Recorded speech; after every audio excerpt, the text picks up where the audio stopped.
you're a home buyer, somebody or a young person looking to buy a home, you need a bit of a reset.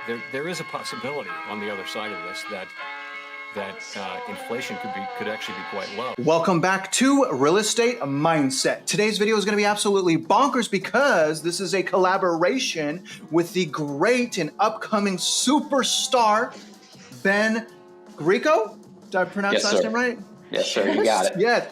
Oh, I'm with the slow reading group, brother, but I really appreciate your time, guys. Let me show the viewers your channel real quick. Here's Ben's channel. He is a realtor in Florida. He's going to give us some really outstanding perspective today. And if you guys want to show him love and just really keep your pulse to the Florida housing market, come here. He'll give you some intel. He'll talk about his perspective, but I really, really appreciate you being here, Ben, because you have boots on the ground intel. You can access MLS. You obviously are helping clients purchase real estate. So you probably know a lot more than mainstream media when it comes to the housing market, especially in Florida. So thank you for being with us today, brother. Oh, thanks for having me, Travis. It's an absolute pleasure to be here. Been a follower of yours for a while, so pretty excited about getting some input out today for you. All right. I'm loving it, man. And thank you for following my channel. My 2-year mark is next month. I think you said your 1-year mark on YouTube is this month. Is that right? Yes. Awesome, man. Awesome. So I'm just going to get straight into it, brother. So overall, tell us, what are you seeing in the Florida housing market right now? Well, the biggest thing I'm seeing is just massive inventory growth. And it comes down to each market, obviously, but statewide, I'm seeing a jump. We had a 35% jump in listings in December statewide, which is pretty high, and from what I consider. My specific area of Southwest Florida has seen tremendous numbers of homes come on the market. In some of my recent videos, I've gone into it, but basically we're at listing levels here we have not seen in the past 10 years. We've surpassed number of homes listed, and just recently for January, from my preliminary numbers in my area, Southwest Florida, I'm seeing 9 to 10 months of inventory in areas such as Northport and Charlotte County. So it's been very shocking. I've been trying to get the word out for that. The sentiment here has really 180'd from when we were in the frenzy, but you do still have very hot areas. Like if you were to compare us to Tampa, Tampa has almost no inventory, 2.7 months, and you're still seeing very competitive markets up there, though I are hearing that they're getting more competition as well. Okay. So just to recap, brother, so not necessarily like Miami, not Tampa, but you're saying Southwest Florida has 9 to 10 months of inventory. And is that, Ben, existing homes only? No, that does include new construction. That's only single family. Our condo levels are pretty close behind that as well. So what I get a lot of pushback for is, and rightfully so, about 25 to 30% of that's going to be new construction on the MLS.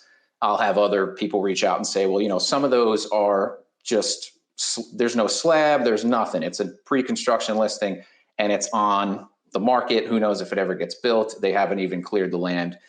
But I argue back that even when our inventory numbers, those were always included in our inventory numbers. That's kind of always been factored in and accounted for. But yes, there is about 25 to 30% of that in Charlotte County, at least, as new construction. And Ben, can you explain, at least in your opinion, why you think that, obviously Florida is a huge state, highest state of migration, second highest new home building. But during 2023, it was the prices as far as decline in deflation was relatively stable. So overall, we didn't see the cracks in Florida until more recently. Do you have any idea of why you might be seeing in Southwest Florida inventory, 9, 10 months of inventory, making it a massive buyer's market? And then other areas like in Tampa, you may only see, I think you said 2 or 3 months of inventory. Do you know why that is? Why the discrepancy? Well, in my opinion, there's several reasons for that. The biggest one is Hurricane Ian. So we got absolutely blasted with Hurricane Ian back in September 2022. I stayed through the storm, wish I had not, even in Charlotte County, it won't do it again. But we had areas basically from Fort Myers up to Sarasota affected. And this is where we're seeing this giant inventory growth. So one of the problems we're having is a lot of people said, that's my last hurricane. I'm not doing this again. I'm not staying here. The fighting that they've been doing with the insurance companies, we still have some people finally listing now that are just getting their homes repaired from Ian. Here we are Okay. almost a year and a half later. That is one of the biggest factors. The other factor, as I'm sure you guys know, is the insurance crisis we're facing here, where people are seeing 40, 50, 60% renewals, not just in Southwest Florida, but across the state. To compound that, in our area, we're very tourist dependent. We don't necessarily have a lot of industry outside of service and medical. So we don't have a lot of high paying jobs. We don't have a lot of resources in the area that's going to support the asking prices that we were seeing in the pandemic. And a lot of people came in and did basically blind investment. They just jumped in almost like it was crypto. Hey, all my friends are buying Airbnbs, all my friends are buying rentals. And now that's also kind of coming to roost. So some of those people are exiting. I think those 4 factors are pretty much what's contributing to us skyrocketing listing wise.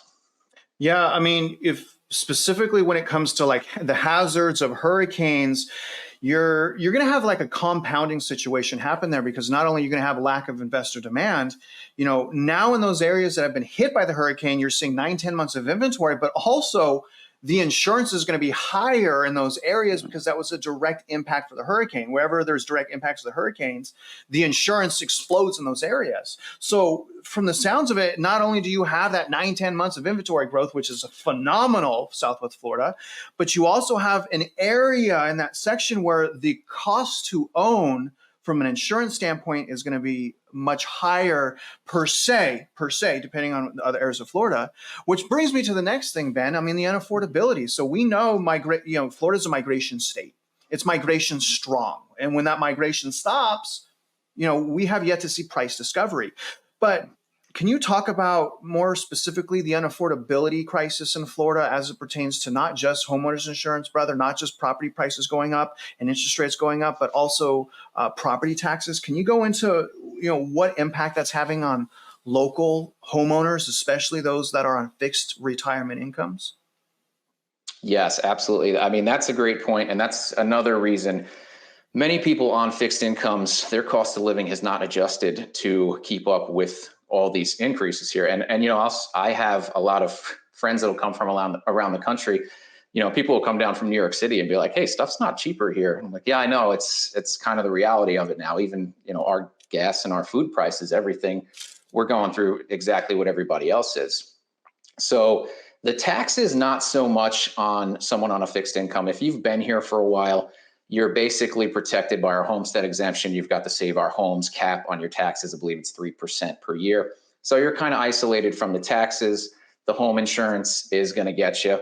What is also hurting people who have traditionally come here to retire or even buy a seasonal house or an investment is the new taxes are are going to be so much higher than what the existing owner's paying because they've been suppressed for so long. So you have owners that have owned here for 20, 30 years, their tax rate is extremely low. Their equity has jumped hundreds of thousands of dollars. So that puts another barrier in the way for people to purchase their home from them because the tax is just going to be astronomical at the end of the day. And You're right, if you're on a fixed income, that's pretty tough to swallow when this was traditionally an area of affordability. Yeah. And honestly, Ben, you brought up a great point, which is the investment side of things. Obviously, there's not counting like second homes and vacation homes. There's a lot of investment in Florida. So now that these investors have lower cap rates or what they're profiting because of insurance, property taxes going up and things like that, I mean, there's going to be less demand, but still Florida is, again, I just go always back to how strong the migration is. Now, obviously the migration is strong because a lot of people are migrating from New York, California, and they're used to the higher expenses of living. But that completely destroys the local fundamentals. If you grew up in Florida, you just seen your dream of home ownership completely slip away. Which brings me to the next thing, man. Obviously, if you're just a normal person, normal homeowner, you need to be able to afford your bills. So how is the job market, from what you've seen, how is the job market holding up in Florida? Well, it's like I said, it's mostly service and medical. If you can get into medical or a state job like a teacher or a police officer, it's okay. You can probably afford to live here if you get a roommate, I would say. That's as far as job market, there's openings everywhere, but and I'll get some pushback from the from some of the locals because they see like Target hiring at $18 an hour. And they're like, wow, that's great. It's like 27,000 a year. And all the rents are 2,500 a month. So it just doesn't pencil out. We've seen a lot of teachers leave the area. We've seen a lot of servers leave the area. People are kind of bunching up. People that can are bunching together and taking on. It's not unusual to hear 5 guys living in a house. One guy's got the couch. He's paying $300 a month. People are doing what they can to survive. But you can see that the industries are suffering. It's very hard to get workers down here. It's almost become the norm in the restaurants to expect to wait because they don't have staff. You will come into a restaurant and wait to be seated if it's crowded and half the restaurant's empty. They just don't have the staff because they can't afford to live here. And we're seeing similar things in teaching professions and things like that as well.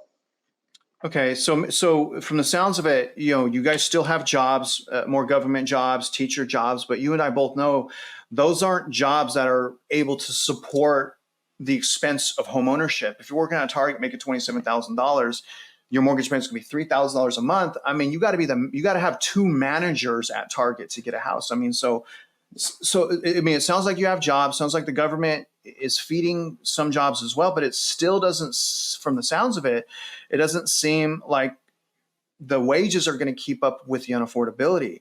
And so, so that's not necessarily a good sign. Can you talk about, and I want to go into prices, what you're seeing on prices, but can you talk about migration? Obviously, again, migration is huge. What are you seeing as far as migration? So in our area, I can really only speak to our area specifically. We get a lot of Midwesterners, Pennsylvania. That's kind of our bread and butter. We're getting more New York. We don't have the, I guess, I say to everybody, the mythical Californians that we're piling in here. Didn't really hit our area. I don't see a lot of them. Now we've had people from California come, but they certainly don't, they're not here in the numbers that are being broadcasted. And it's like, I talk to anyone who's selling their house and they're shooting for the moon and they want a guy from California who's just going to pay, whatever for it. But really we're more a Midwestern Canadian population that comes down here. Canada's obviously having struggles doing that right now with the currency where they're at up there, but that's our bread and butter in this area. And have you seen that, Ben, over the last year? Have you seen it stay the same, go up, go down drastically? What have you seen over the last year as far as the trend? I've definitely seen more people. There's more people on the roads. There's more people out at restaurants. So there's still, I'd say it's stable. I was very surprised this season through, basically November to April is our high tourist season. I'm kind of surprised to see how not packed it is this year. It's definitely, the problem you have when you talk with the locals is compared to 5 years ago, it's a madhouse down here. And I'll attest to that. We are absolutely slammed. We have way more people here than we had 5 years ago, but I don't see, I'm always, what I tell people is they're like, how's the traffic? I'm like, well, it's always moving, but it's never gridlock. So people seem to still be coming here. We are selling traditionally in Charlotte County, we'll sell about 300, 350 houses a month. We're still doing that. Those are 2018, 2019 levels. We're not selling the 100 houses a month we were doing in the frenzy, but we've certainly seen a pullback from that, but I'd say it's pretty stable. Okay, so migration maybe staying the same or actually lower than it was a few years ago in Southwest Florida. You have the hurricane damage, you have all of these costs of ownership shooting up. You have a job market that maybe there's jobs, but they're not paying, to afford new home ownership. Can we go into prices? Can you tell me, Ben, because again, I've been watching Florida during the GFC lost a lot of value. During 2023, most areas sustained value, whereas in Texas, where I'm at, almost every metro area was on the year-over-year decline list at some point last year. But are you seeing, at least in your area, and if you can specify, are you seeing price cuts? And will you please if you can you talk about a price decline or increases in existing, and then can you separate out to the best of your ability new homes, drastic differences in existing versus new homes? Sure. You may have to put me back on track at some point during that, but yeah, I can get you there. So as far as prices go statewide, like you said, everything holding up very well. Most of the major metros doing well, even smaller rural areas like Ocala, people are flocking to that affordability. So their prices are either stable or up. Southwest Florida is really the only place that I've seen price declines. Our median has been trending down here. This is from Sarasota, Charlotte County down to Lee County, pretty much seeing a median sales price trend down. Obviously, that's in no small part to people going to affordability. Average sales price any given month is kind of all over the place, but we are down about 10% in Charlotte County. I did a video a few weeks back comparing the 2023 peak to the 2022 peak, and we were down 2022 to 2023 about 10% on our average asking, all-time highs. Now, if you look at it without seasonally adjusting it, so say I take the all-time high from 2022 for Charlotte County and compare it to the average single-family home all-time high of December, we were down like 14%. But again, you have that seasonality there. So I do see prices softening quite a bit through the Sarasota area. Sarasota actually dropped a significant amount. It surprised me. Through Sarasota down to Lee County, we're starting to see prices come down, and it's, you know, also just because of how much is being listed. Yeah.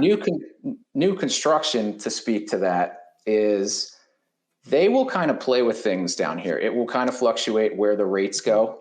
They'll be a little more prone to adjusting things. I've only really seen new construction home prices go up when the rates dropped very quickly in that short period of time. But compared to what they were getting 2 years ago, I'd say they're probably down between 10 to 15% on new construction, putting us in line with what I'm seeing on single family resales. Okay. All right. So just to recap, I mean, 10% is that's a pretty large, price decline. People look at home ownership like the stock market and say, oh, it crashes 20%. But when it comes to a housing market, I mean, there is technically no definition of what a crash even means. So I always try to put my own, explanation, which is 15% just as a baseline. That's our baseline. All right. If we're 15, we almost hit that last year. We hit 13% going into 2023, but obviously this year it rebounded significantly in some metro areas. So you're seeing, not only in just new construction, you're seeing the price decline in existing. Ben, can you tell us, I know you do some boots on the ground. I do boots on the ground as well. And one thing I noticed is when I actually go into these new home communities, at least in Texas, I'm talking specifically about Texas, and I've traveled the nation, so it's the same. I haven't gone to Florida though. Are you seeing, I'm going to get to Florida for sure. I definitely want to go there. Are you seeing more inventory on the ground than what's being reported on MLS and Census Bureau when it comes to new construction? Oh, for sure. There are some entire communities that are not on the MLS here. Just for whatever reason, they don't have anything listed. I mean, you always have what they have up and coming isn't necessarily passed out to us. They do seem to be clearing what they have. And to speak to the new construction communities, one of the incentives that was being offered on one of our new condo builds in December, between October and December, if we brought a buyer, they were offering an 8% commission, which I had never seen before. And I thought to myself, well, just lower the price. But you've got to keep the comps up. I understand that. So yeah, there's definitely shadow stuff out there. I mean, they're just continuously building and they need to sell out their existing stock. I get it. But there are things I'm missing that are not on the MLS. And just to reiterate, you're basically saying, well, first of all, that you see some entire communities that nothing is reported at MLS. How are we supposed to know what the price points are? And then you're also saying that you've seen some listings that are offering buyer's agents 8% to sell the house. Now, at the sake of getting in trouble, I'm just going to say it. 3% is what I see a lot of. So what that would represent, you guys, is almost a triple up on commission. And Ben hit the nail on the head. The reason why a lot of these builders do that is so they don't have to go down on the price, which is what we all want. And I'm sure the consumers, Ben, if you ask them, would you rather have your realtor get an extra, an additional Yeah. 5%, or would you rather get 5% off the price? What do you think the consumer would say? Absolutely. Yeah. Would go Off for the the lower price. price. Yeah. We're right. So we see these games, we see these things being propped up. Do you guys also, in Texas, this is huge, especially with Lennar. Do you guys also see builders offering like super low 30-year fixed rate? I'm not talking about the buy downs now. I'm talking about actually fixed rate. Do you see that? I haven't seen a fixed yet. I've seen the buy downs, and some of them, I mean, they'll buy you down into 4.7, which I had a gentleman who could buy cash, and he said, "Why would I at that?" Which I understand, but no, I'm not seeing the fixed at this point. I'm seeing pretty good APRs around the high fives if they do it, but well, pretty good, all things considering these days. But I have not seen that yet. Okay. And, are you seeing bidding wars out there? Appraisal gaps? Tell me about the demand that you're seeing as far as like the unhealthy demand. So as you know, probably the same by you, in 21, 22, that's all it was. It was just nonstop bidding wars, going over ask, waiving appraisals. And quite frankly, I listed quite a few homes. I didn't work with a lot of buyers because I didn't want to be part of that. I was, I guess, on the other end, but it's hard to tell somebody, put a non-refundable deposit down, go $40,000 over ask when I personally wouldn't do it. Now, has that worked out for some people better than others? Sure.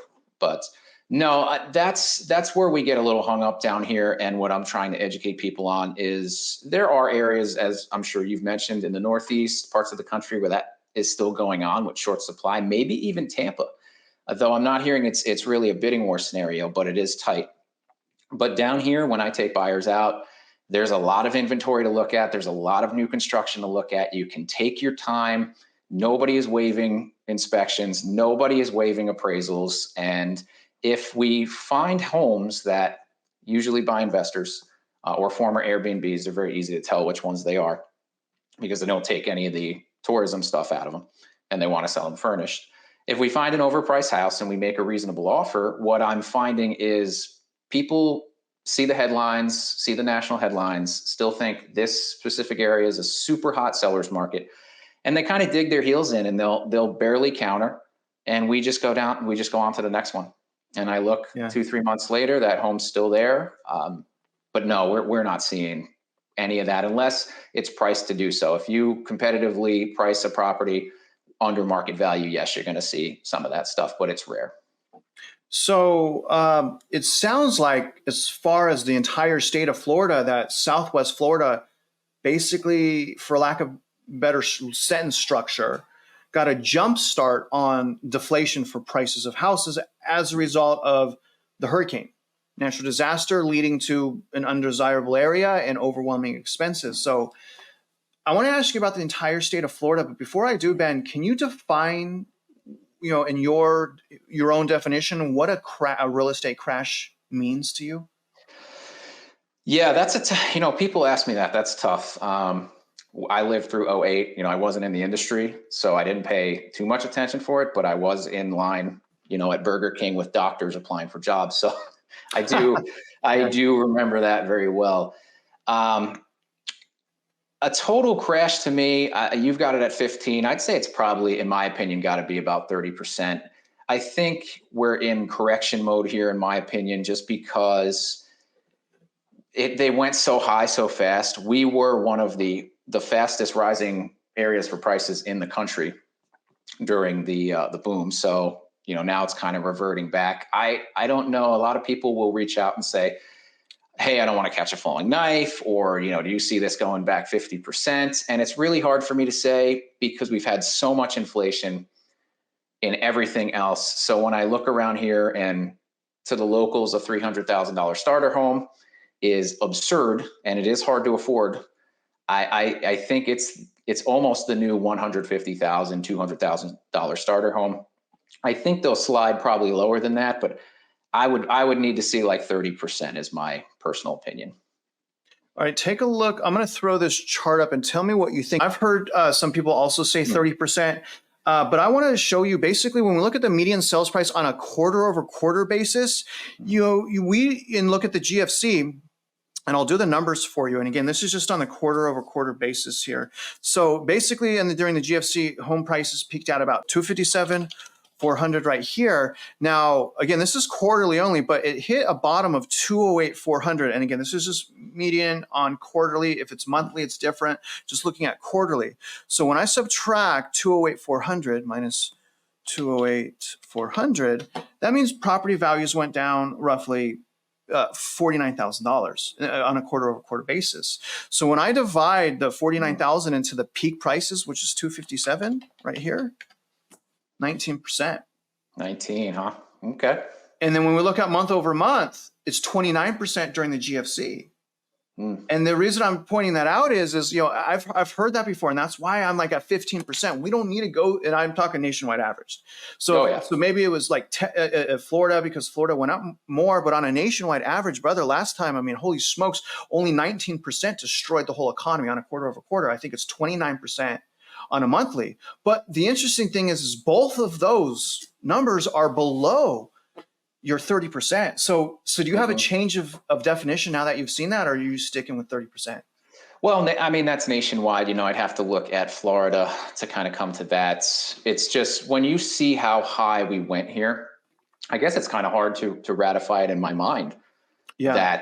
It would, to me, it's almost like, I remember selling beautiful houses here on 3/4 of an acre with a pool, 2,000 square feet, 250,000. Those are like 600, 550, 600 now.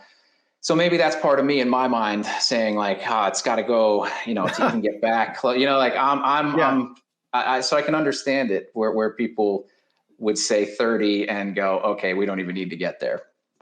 Yeah. I mean, because the reality is, brother, I mean, if a homeowner needs to sell to move or to refinance and they are upside down by just 5%, that could lead into foreclosure. A lot of these families don't have 5% to bring to the closing table if they are upside down.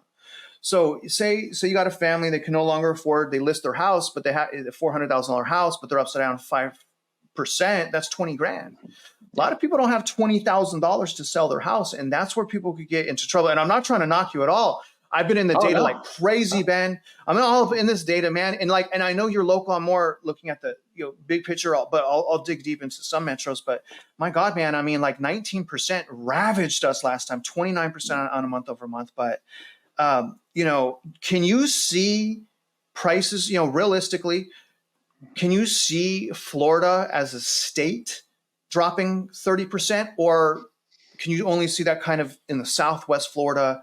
Can you break down the entire state of Florida as far as what you see on prices, and then maybe kind of localize it to Southwest Florida? Sure. Can I see the whole state going 30% without some sort of, like you've mentioned before, I mean, large job loss, some catalyst? I think that's going to be tough to get there. Most metros will hold up fairly well, I believe.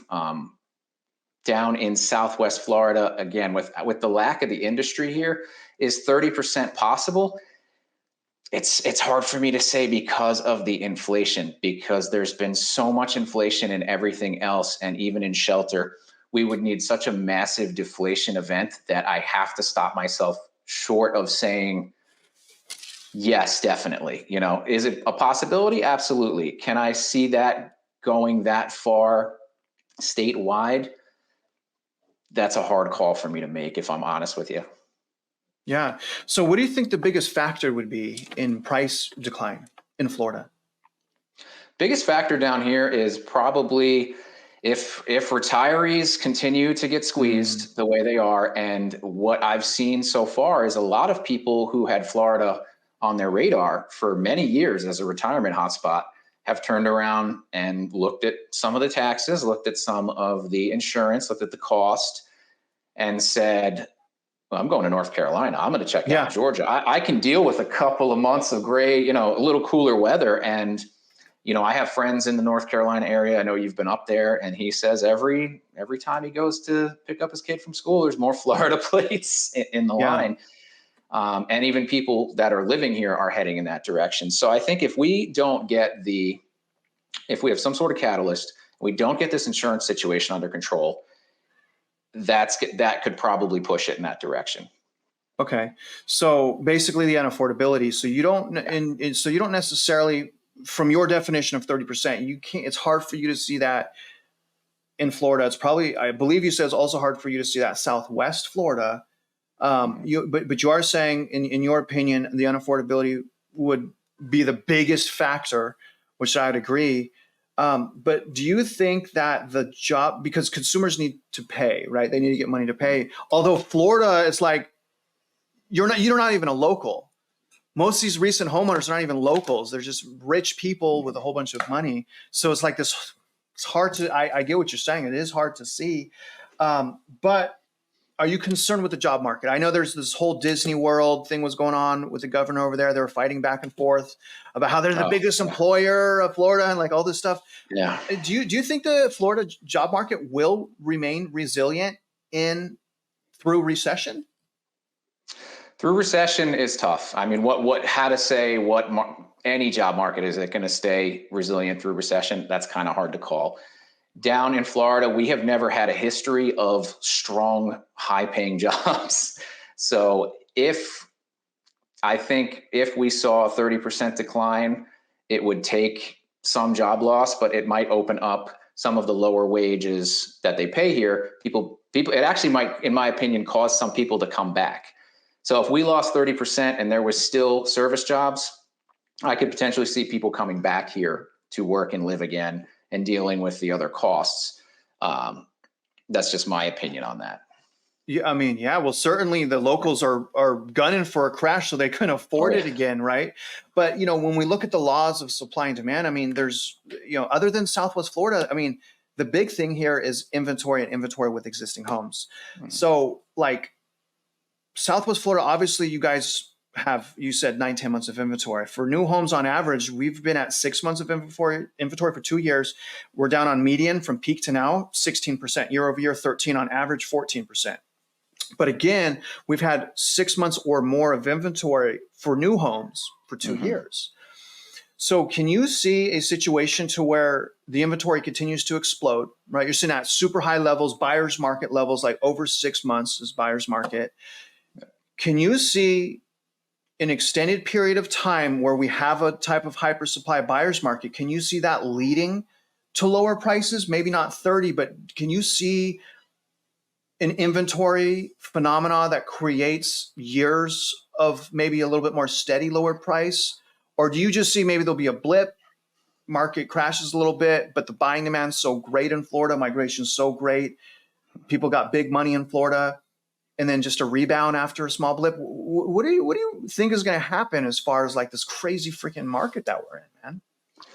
Yeah, and you kind of hit it right there. That's the concern I'm having right now, and what I think we may be wandering into down here in Southwest Florida and Florida as a whole. If the listings continue to rise, I think the state put on like 20,000 listings last month, and our months of inventory keeps continuing to grow. That is a scenario. I'm kind of waiting for our season here. It's the same as up north. We get spring season. We do a lot of business, primarily February through May. And that's going to kind of tell me the tale of where is this going. What I think is probably going to happen is, like you said, it's going to be a high, if we do not remove this inventory this year, and the people selling in other areas of the country last year and buying here with their profits really helped us pull our inventory off last year, because we were kind of headed into this same direction.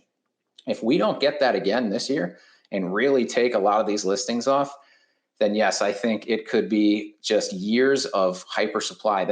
Probably the next year or two of just continuous hyper supply in some areas where people are still coming here, but they're not playing games. They're not going to be giving you over, your crazy numbers. Yeah. And Ben, can't that number be just as far as price decline be compounded when we really look at why there's price stability to begin with, which is big money migration? I mean, to me, it sounds like it's in actually a very dire situation, because you've already taken out of the buying box the locals. You don't have a job market where the locals can even afford a homeowner. So to me, it would seem like, I mean, unless you have vast amounts of migration, big dollar, big money migration, it's a sinking ship. So do you agree with that? As far as, I mean, literally, it just, again, from the outside looking in, Ben, I don't have access to MLS, and the data is important. That's why we're talking, right? What are your thoughts there, man? I mean, what do you think about all that? I honestly think you could be spot on. I'm again hesitant to call it one way or the other, but it's starting to look increasingly like what you just said is the most likely scenario. If we don't have a huge influx of wealthy people continuing to come to this area, which what has also hurt us here is the prices here are not too much different from Main Street, Sarasota or Naples, and you get a lot more amenities down there. So that's also caused people to pause and look. And if they have the money, well, okay, I'm going to go to Naples, I'm going to go to Sarasota and look elsewhere if I'm going to pay these prices. Now, obviously, they're more expensive, but the trade-off with amenities is huge. We just don't have the infrastructure and the nightlife or really a lot of high-end shopping and things down here that those people tend to look for. So I think you could be spot on with that. Again, what I'm waiting to see at this point is the next 3 months is going to tell the tale for us. Yeah, because that's when and I'm also watching, Houston as well. We are heavy in migration out here, man. I see price declines like crazy, though. We have, I think, lasted like 5.2 months of just existing. So when I take out the new and just look existing, that's almost a buyer's market. We have year-over-year decline in Houston. But again, though, we have so many houses up, for listing right now. I still see them sell. I don't see bidding wars, really. I don't see appraisal gaps. I see massive selection now. I see some sellers that are more in distress selling for under market value, but we still don't have price discovery. The way we get price discovery is we got to go through the buying season and inventory's got to go up, not down. And prices got to go fluctuate downward is what I'm looking for from the PE ratio, payment to income ratio as well standpoint. So we're still on this road. And Ben, I think props on your answer, man. I think one of the best things you could do is if you really don't know, just say you don't know. The problem is people on both sides of the coin, whether they're bullish or bearish, are just saying things for engagement or to generate leads. So I could definitely respect that. And then think of this, Ben, if it's hard for you to call what happens next, how do you think normal what do you sense out there from the locals? Do you see a lot of them that are discouraged, maybe even bitter, resentful? Do you see them holding on to hope? Tell me what the locals are going through from what you've seen. It's very, very tough for the locals here. Like you mentioned, the affordability is just insane. And in a lot of cases across the country, it makes more sense to rent than buy right now. But even here, it's so prohibitive with what they're asking. I can more definitively tell you I'm much more certain the rental market is going to probably collapse. I'm with much more certainty on that just because they can't get anything rented here and we're just piling them on. But yeah, the locals, it's tough. They are looking for some sort of relief. They're looking for some sort of lifeline. If they're on fixed incomes, it's getting a little desperate. A lot of them are starting to realize that they're going to have to leave, which will probably increase our inventory. And it doesn't appear to be getting better. We had, as far as rentals, we had some rent relief, pretty serious rent relief from the summer to the fall. And now once we come back in season, everybody's popped their rents 10, 20% to try to capture all these snowbirds that typically don't rent, they buy or they rent seasonal. So it's looking very bleak for them. And the prospect of purchasing a house, while not impossible on local wages, is very tough unless they almost see that you can't have a car payment. You can't have, daycare. You better have a decent health plan. You got to make sure there's no emergencies going on in your life the next couple of years. And if they do have the option, I tell them try to go new construction because that at least alleviates coming in and having to do, $20,000 worth of work. But yeah, it's really tough for the locals right now. I feel for them. I try to keep them informed, and like you said, it's hard for me to call one way or the other. So I'm sure it's really hard for them to call. But all I can really do is present the information I see and try to keep everybody well educated. Man, they are so thirsty, though, like for someone's opinion, Ben. And we're put in an impossible situation being on YouTube where it's like, we need to know the date, we need to know the how much. And it's hard not to get trapped in that box. And so that I've been digging deeply, like, all right, because I've went through the GFC in every aspect. I was in the business then. I was a homeowner. I got wrapped up in a foreclosure, repo, bankruptcy, rebounded, owned houses after that, own a house right now that I actually I'm probably going to sell this spring as long as there's that demand, because like what you're saying, the rental market here in Texas is just flooded. Now it's changed slightly over the past 2 weeks, but prior to the past 2 weeks, I've seen an explosion in inventory, and I've seen prices absolutely plummet within 2 to 3 months. And that scared the heck out of me. Now that's changed slightly in just 2 weeks, which is very fascinating to me, but we got a lot going on here, man. Obviously a lot of stuff with rentals. Now, and we'll wrap this thing up here, brother. What, as a professional, you've been doing this 9 years, understand you have more insight than the average person. You have access to MLS data. You have boots on the ground perspective. What can the locals, I don't want to talk about investors, I don't want to talk about the people migrating.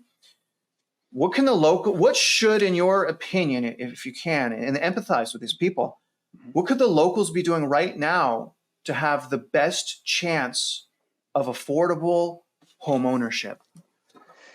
That kind of harkens back to what I just went over with. The best thing that I think anybody can do is try to just control your debt levels. Just try to make sure you can get out from under anything you're in. That's what you should be doing right now. Building, saving, making sure that at the end of the day, your plate is as clean as it can be debt wise. That is probably, and it's hard to give, I understand, I've struggled with this a long time. It's hard to give that kind of advice because everybody's different and everybody runs into different emergencies. And I mean, geez, even a dog going to the vet these days can knock you back 6 months. It's crazy.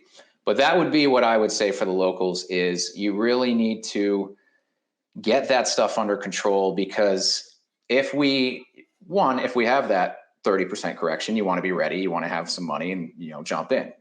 If we don't have that 30% correction, it's going to be that much harder with a $8,000-$9,000 car payment each month. So that would probably be my advice, is just sharpen your skills and try to make sure you can take your debt levels down and get your house in order in that way and prepare for whatever comes next. Yeah, I love what you said, man. You hit the nail on the head. Affordability to me is different than affordability to you. I'm in a different situation than you, right? I have different goals than you. Purchasing real estate is so unique. And I tell people all the time, the number one thing that people need to be doing to find affordable housing is work on themselves. They don't want to hear that. They turn me into the villain. They turn me into a villain then because they're so insecure about changing their life. The very person that's fighting for them is now turned into the villain. I feel this all the time. But the reality is most, not all, most consumers have horrible, just disgusting spending habits. I can't, I remember what it was like to always be in credit card debt and living paycheck to paycheck. It's such a horrible life. And I just really hope people understand how easy it is to fix it, rebudget, right? So I love that, man. That is the most important thing. And then also some of the things, after that, I would say price, payment, and location. But the number one thing is you. So check yourself before you wreck yourself is what you're saying, essentially. Is that right? Yeah, pretty much. And I mean, I know it's tough. I've struggled with friends, family members who I can't get them to cancel a Netflix subscription. I'm like, guys, just cut these streaming services out, cut this, let's start making. And as soon as you try to pull that pacifier away, it's like, you're evil. Oh yeah. And I get it. I get it, but it's crazy. If you could hunker down for a year or two, what a difference it would just make in your everyday life. Now, Ben, are you nervous about making forecasts and predictions because of the blowback you'll get from being wrong? No, just putting the numbers out that I've put out, I've gotten blowback from people, from residents, from industry professionals. I wouldn't even call some of them veiled threats. I'd just call them outright threats. But no, it's just like I don't. In 2019, I was watching everything, and I said to myself, with the reverse repos and everything, I said, this don't look good. I think something's coming. And I was pretty confident at middle of 2019, we were going to probably see a nice correction in housing down here, and then Yeah.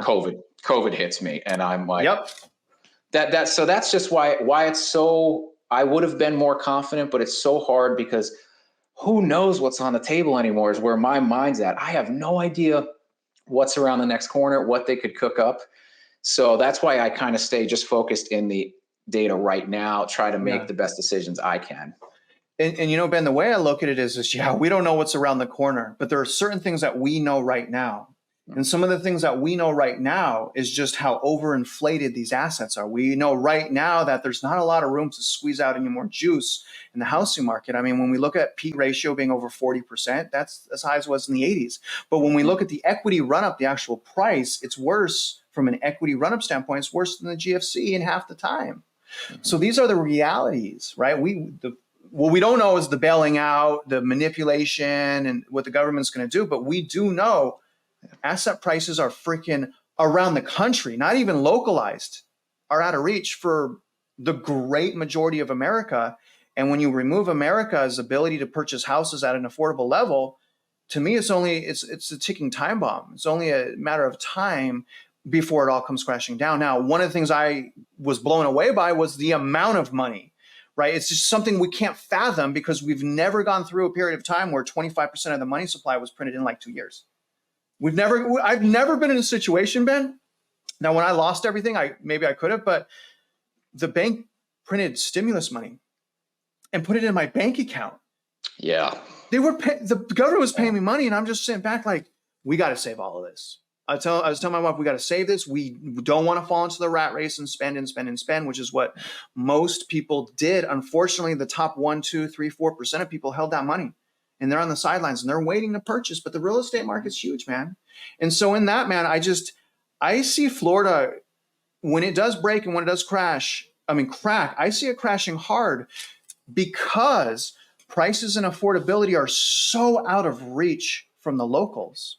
So unless, again, like we were talking about, you get those rich buyers continuing to flood Florida, it's naturally going to go down. And guess where they're going? They're going to the Carolinas, like you said, Myrtle Beach, Charleston. They're going to the Carolinas. But even that is slowing down. We just went to the Carolinas, so we looked at all the data. But I mean, this is a wild ride, man. I've been doing this 22 years, Crazy. and I'm confused, man. I mean, what I was really confused about is the biggest thing. I would say the bank bailout, the bank term funding program. They did that over the weekend. They bailed out banks over the weekend. I was really caught off guard by the promptness of that, how swiftly they did that, because during the GFC, they let stuff sit for like 2 years before they bailed out anyone. So they didn't do that this time. So that does startle me a little bit, especially because we end up paying that. Not the elites. We as small consumers end up paying that. But anyways, man, before I go, Ben, we've been talking for a bit. Any last words you want to say to the real estate mindset community? I just appreciate you guys checking this out and everything you guys do. And Travis, man, you're killing it, buddy. It's so important that transparency and truth come to people, especially in this industry when it's usually the biggest financial purchase of their life. So, we definitely need more people like you, and appreciate everything you guys are doing and everything your community's doing, just to make sure everybody's aware and just up to date on what's going on. Awesome, brother. Well, I definitely appreciate those kind words. Again, you guys, when you're done watching this, show Ben some love. His YouTube channel is linked in the description. Go to his videos, share some comments, say that Travis from REM sent you, Real Estate Mindset, obviously. Tell him that I sent you. And other than that, guys, I really hope you enjoyed his intel. Big thank you, Ben. And if you're out there investing in real estate, you know already, guys, you already know this. I've said this 1,000 times. We wish you luck. We're not the bad guys here. We're fighting for you. And we hope you win.